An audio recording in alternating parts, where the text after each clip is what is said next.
بسم الله الرحمن الرحيم.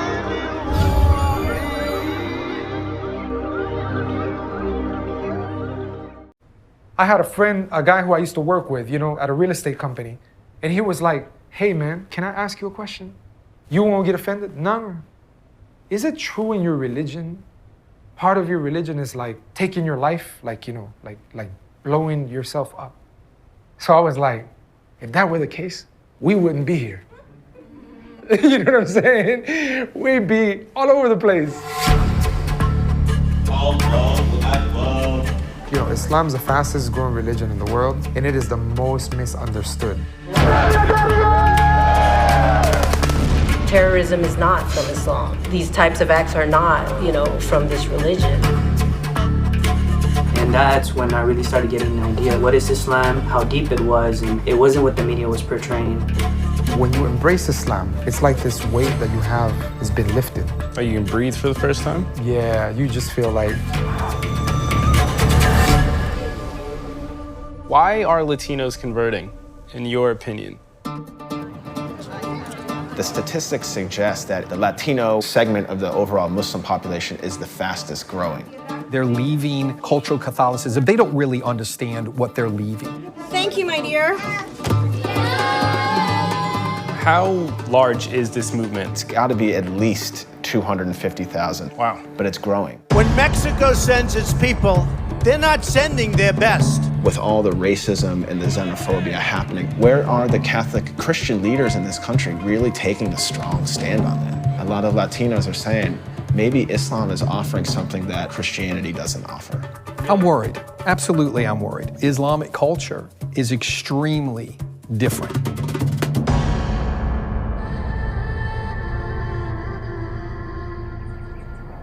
Inside America's Islamic community, one of the fastest growing populations is Latino.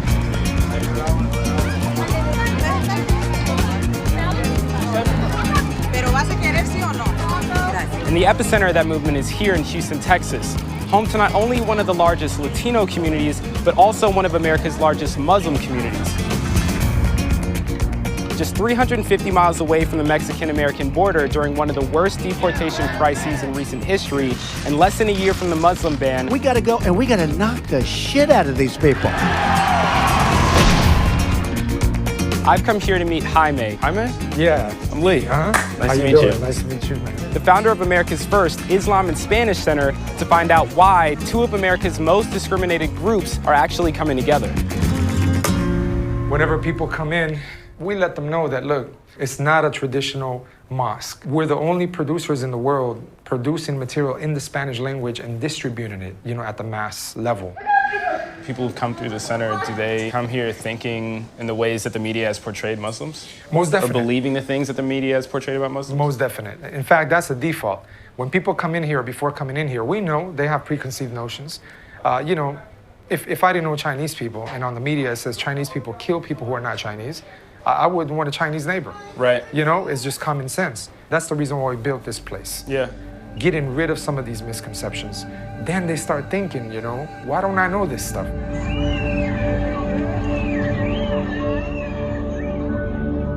Jaime, what brought you to Islam? I grew up in Houston, and when I came here, I was 8 years old. All I knew was Colombia and Venezuela. I previously lived there. So I'm one of those immigrant youth that came to America.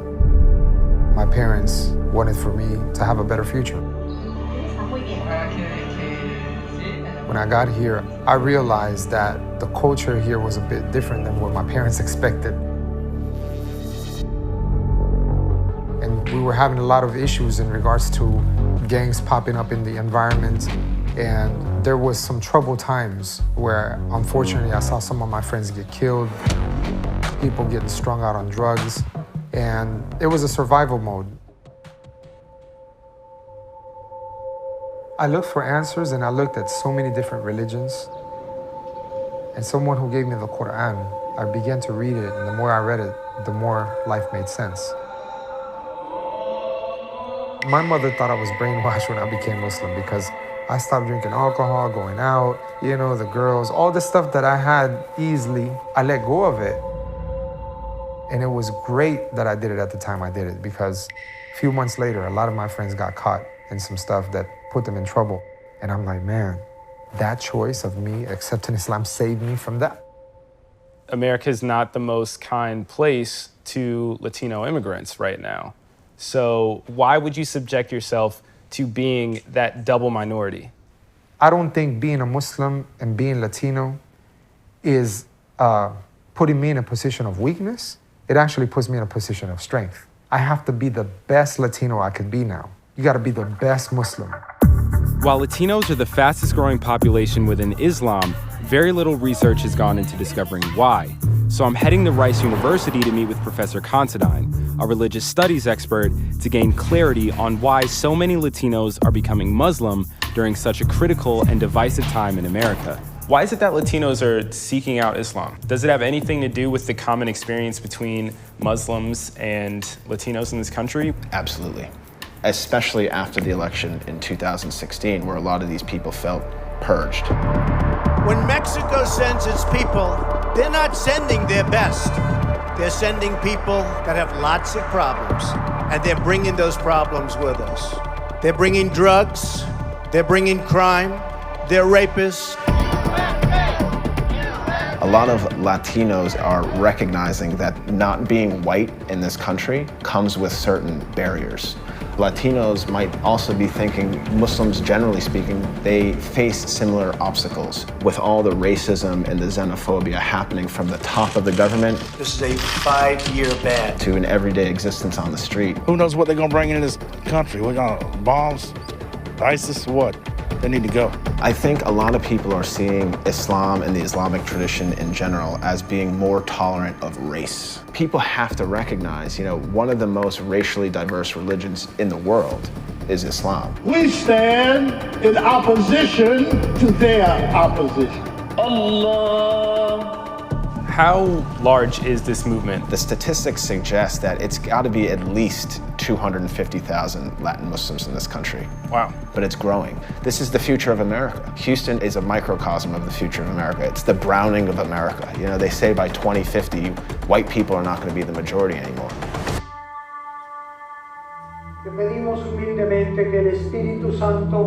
34% of the American Catholic population is Latino, mainly immigrants, and many of those converting to Islam are coming out of this community.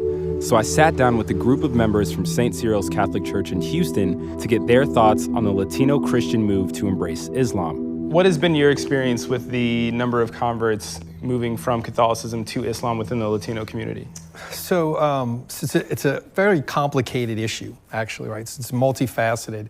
But there's also a concerted effort by the Muslim community to reach out to the Latino communities. I think it's no secret, especially in the climate that we have now, and this has been an issue for years with immigration, especially when you look at the disenfranchisement of peoples, right? And that's what we're seeing in the immigration standpoint. And they turn to something. And of course, I think the Islamic community, something that I think that they target and they look for. Thank you, my dear. Look at the rise of Islam within Arab or parts of the Middle East. Where do you see its greatest growth? Is the same place you see its greatest extremism. But you do feel as though they may placate to this demographic or have a... I do. I think it's a concerted effort. I do. But I'm worried. Really? I'm worried. Absolutely, I'm worried. I'm worried from an anthropological standpoint. Islamic culture is extremely different. We see what's happening in Europe. We see what's happening in England. How do you think they'll be received by the larger American community? Skepticism, I would say. Very skeptical, very skeptical. Anyone who says that we target disenfranchised individuals, they don't know us. People who talk like this, they have an elitist mentality, possibly. How are we targeting? We're not targeting disenfranchised people. We're on digital media. So what room is this? So this is the brain, man, of the whole operation right here. We reached 14 million people just in a month in Ramadan. Wow. Sometimes there's some attacks, and they come due to some bias sometimes, and people have some agendas. This is our podcast station right here. I mean, had you had to contend with Islamophobia or racism because you were Latino? You know, when I became Muslim, it was 3 months before September 11th.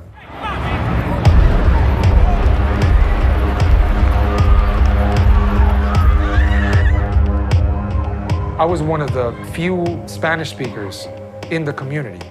And so the Muslim community asked me to speak in front of the media, Univision, Telemundo, Why?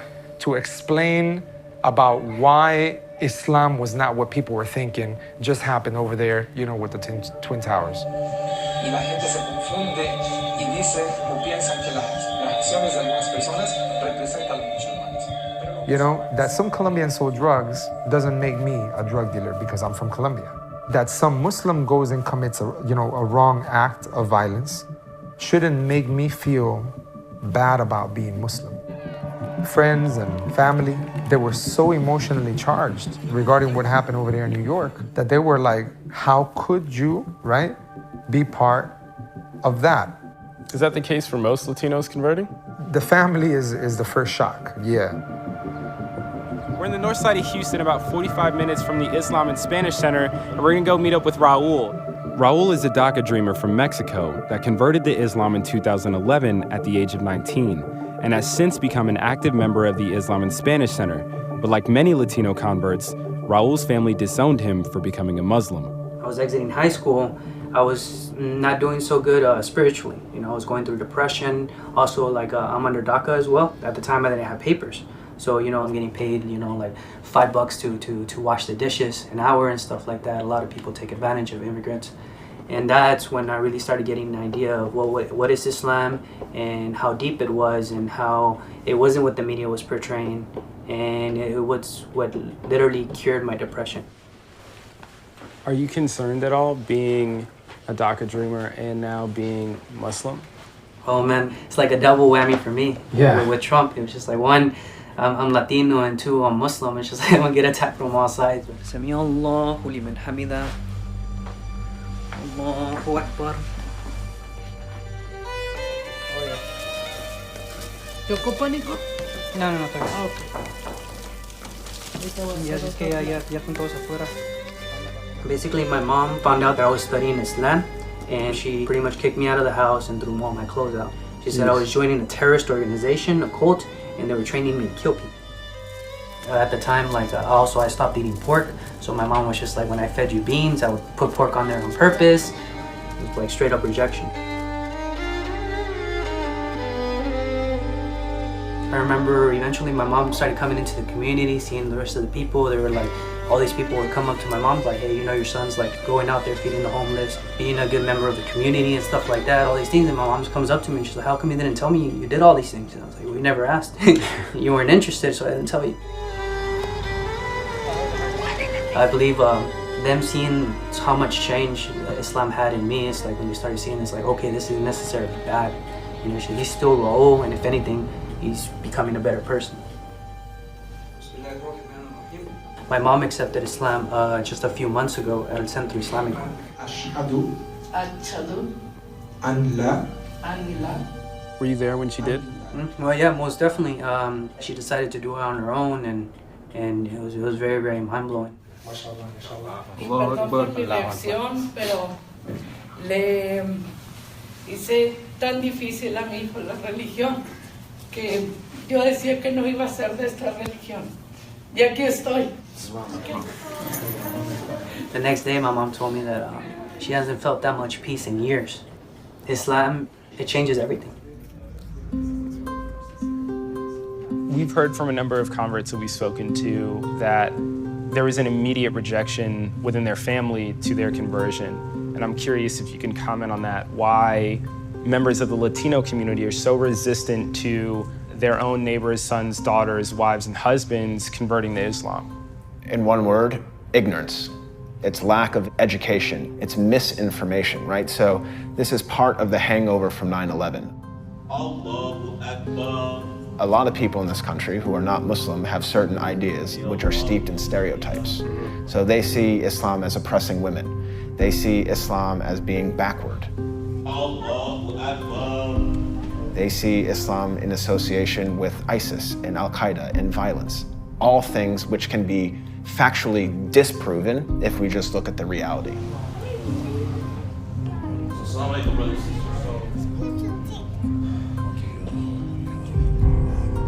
Today is the Muslim holiday of Eid, and for a number of the members of the Islam and Spanish Center, this is going to be their first major Islamic holiday. So we're going to go inside and meet some of the members of this community and find out what this transition has been like. Did you guys have any misconceptions about Islam or about Muslims before you became Muslim? Terrorists. Yes. Yeah, terrorists. My family makes jokes. My brothers mostly. They're like, oh, you're going to the masjid. Oh, they're teaching you to make bombs or something. Yeah. I'm like, no. Terrorism is not from Islam. These types of acts are not, from this religion. From what I knew before when I became a Muslim to now, yeah, it's totally different. How has Islam impacted your cultural identity? I'm still Puerto Rican, from when I wake up till I go to sleep. Something similar happened. We still have our culture, we still have our language and everything. I'm still Mexican. I still like the same food. I still eat all of your food. And I just, my faith has changed. One of the things that I think that we're going to see at some point is probably a backlash into the fact that in the Islamic communities, when you grow up with that, you grow up with Sharia law. When you say Sharia law, you mean like separation of genders, things like separation of genders, some of the things, they even brought that out. Well, why would women go to such what they seem as a more oppressive? One of the interesting things is that reading some of these young women is they love wearing the hijab. What does it represent? It represents modesty and a sense of purity. It is what I feel like is they feel like when they go to Islam, they're hitting the reset button. Really, and this is something that Islam does do, and it's sort of a demonizing of white culture. So do you think that conversion is a misguided decision? I do. I think it's a lack of understanding what they're leading.